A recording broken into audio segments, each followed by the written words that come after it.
Yesu ashimwe dusangire amajambo dusanga mu cete Pawulo yandikiye abanyefeso igice ca 4 umurongo wa 27 haravuga ngo kandi ntimuhe satani icicaro. Dusangirira ijambo rivuga ngo ntimuhe satani icicaro. Pawulo yandikira abo banyefeso yari karabibutsa ko biyambuye umuntu wa kera bakaba bambaye umuntu mushasha, acarabandikira n'ingeso zikwiranye n'umukristo. Mu ngeso bikwiranye rero niho yababwiye ati ntimuhe satani icicaro. Kugira ntimumuhe icicaro rero yarababwiye ibyaha bitandukanye batatekerezwa gukora.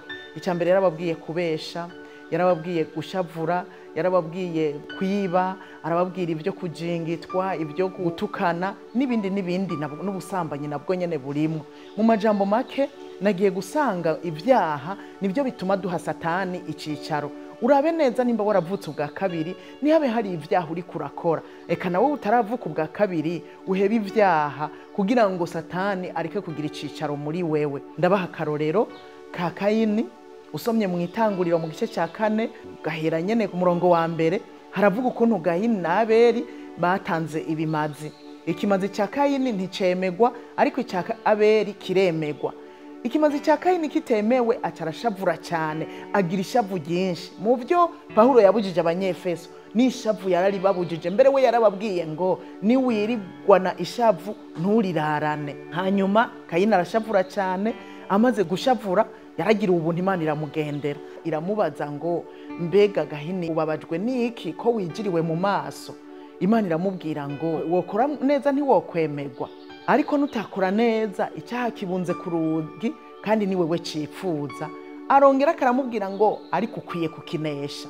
Urumva ko yamubwiye ati ariko ukwiye kukinesha. Iryo shavu rigiye gukwega icyaha kariko wari ukwiye kurinesha iryo shavu kugira ngo n'icyaha ntikibe muri wewe.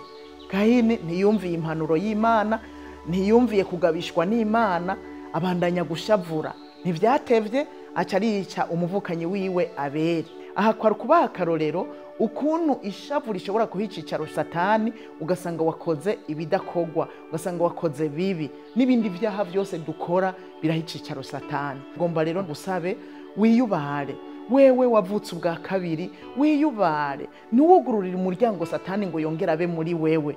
Umwugururire biciye mu ishavu, biciye mu kubesha, biciye mu kwiba, biciye mu gusambana, biciye mu kwica n'ibindi n'amajambo y'ubupfu, ibiyago bibi ntibigace mu kanwa kacu. Ukaba uyu munsi kumbura wari ufise ibikugoye, iyi ni impanuro ishobora kubiciye muri jewe nk'uko impanuro Imana yahanuye Kayini, nuko gusa tumviye. Ariko je nagira ndagusabe ngo ntureke kumvira, ukaba wari ufise ibikugoye vy'ivyaha wari warasubiyemwo ubihebe ku neza yawe kugira ngo satani ureke kumuha icicaro muri wewe. Wowe ukora icyaha ubumwugururira umuryango akaba muri wewe.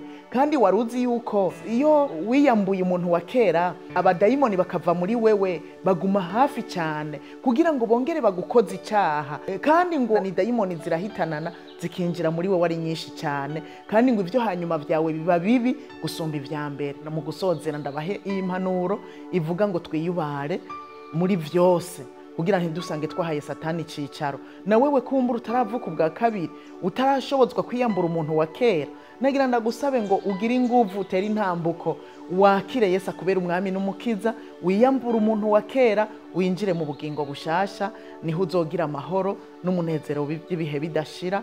Yesu aguhezagire.